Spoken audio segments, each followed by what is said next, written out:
बड़ी खबर आपको बता रहे हैं दिल्ली से, जहां वक्फ कानून को लेकर जो याचिकाएं दायर की गई हैं उस पर अब सुप्रीम कोर्ट में सुनवाई शुरू हो गई है। और ये बड़ी सुनवाई, देश भर की नजर निगाहें आज इसी सुनवाई पर हैं, क्योंकि 73 याचिकाओं पर सुनवाई चल रही है। कानून के खिलाफ जो याचिकाएं दायर की गई हैं उस पर यह पहला दौर है सुनवाई का। और आपको बताएं कि सभी याचिकाओं में ब्रीफ नोट तैयार किया जाए, ये सीजीआई की तरफ से कहा गया है। यानी कि देखिए, अब इस पूरे मामले को लेकर सुनवाई चल रही है। इस मामले पर क्या निकलेगा सुनवाई के बाद, क्या सुप्रीम कोर्ट अपना फैसला सुनाएगी, ये बड़ा दिलचस्प है देखना। लेकिन फिलहाल अगर अपडेट आपको बताएं तो इस समय सुनवाई शुरू हो चुकी है। यानी कि जो 73 याचिकाएं लगाई गई हैं उस पर अब कोर्ट सुनवाई कर रहा है।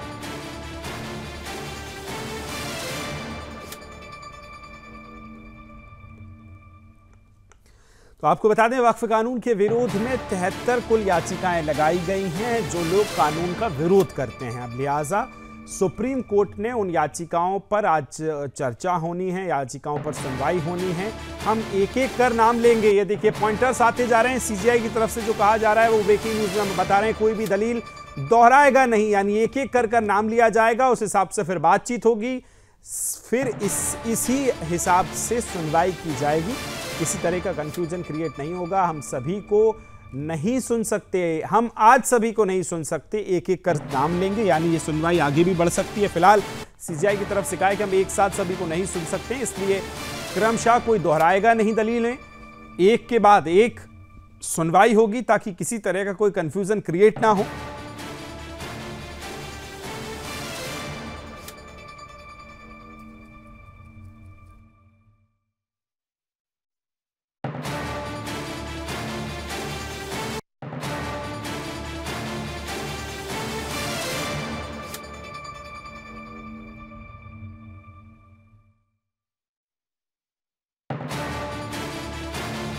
की तरफ से कहा जा रहा है बहुत बड़ी खबर, यानी आज सभी को नहीं सुन सकते हैं। सुप्रीम कोर्ट में आज सुनवाई है वक्फ कानून के विरोध में दायर की गई उन 73 याचिकाओं पर जो विरोध में लगाई गई हैं। साथ सपोर्ट में भी आपको ये बड़ी खबर बता दे रहे हैं। लेकिन कोई भी दलील दोहराएगा नहीं, एक एक कर नाम लिया जाएगा। सभी की जो याचिकाएं, दलीलें हैं, एक साथ नहीं सुन सकते। लिहाजा ये कार्रवाई आगे भी बढ़ सकती है, सुनवाई आगे भी बढ़ सकती है। लेकिन फिलहाल बड़ी खबर, बड़ा अपडेट, ये आज हम सभी को नहीं सुन सकते, सीजीआई की तरफ से कहा गया है।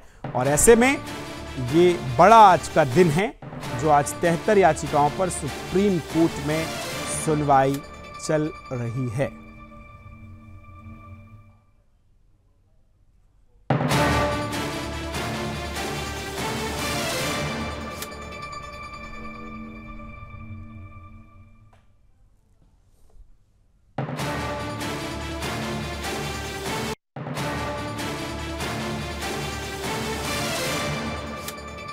ये संविधान कहता है कि जिस धर्म का जो भी संगठन है उसमें उसी धर्म के लोग रहेंगे ताकि वो अच्छे से चला सकते हैं। ये गवर्न करता है कॉन्स्टिट्यूशन, उसको आपने हिला के रख दिया, कॉन्स्टिट्यूशन का फिर वायलेशन है।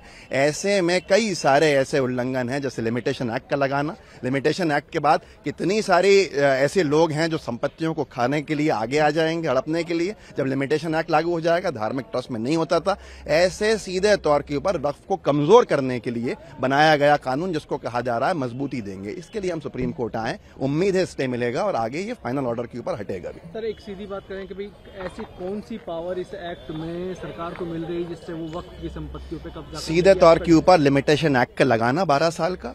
दूसरी बात यह है कि वक्फ संपत्तियों का ओरल को नहीं मानना, जबकि कॉन्स्टिट्यूशन और सुप्रीम कोर्ट ने भी ओरल जो डिक्लेरेशन है उसको माना है, उसको नहीं मानना। इस तरह से अगर देखा जाएगा तो कितनी पुरानी मस्जिदें, दरगाहें या वक्फ की संपत्तियों पर आप केस लगा देंगे कि ये तो ओरल थी, इसके कागजात कहाँ हैं, वक्फ जिसने किया है। कंफ्यूजन बहुत सारे हैं। उसके साथ साथ गैर मुस्लिम सदस्यों का लाना आपको क्या जरूरत पड़ी है, मैंने पहले भी कहा। और कलेक्टर को होलसेल पार दे देना, ट्रिब्यूनल को खत्म करना। वक्फ जो ऑटोनोमस संस्था थी उसमें कलेक्टर का हस्तक्षेप होना सीधा तौर के ऊपर सरकार का हस्तक्षेप होता है।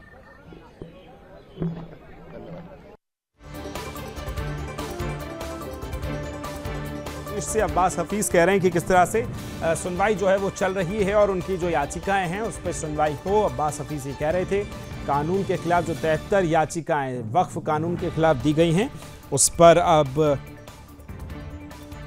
सुनवाई जो है चल रही है आज। कुछ और प्रतिक्रियाएं यदि आ रही हैं तो वो भी हम सुनवा देंगे।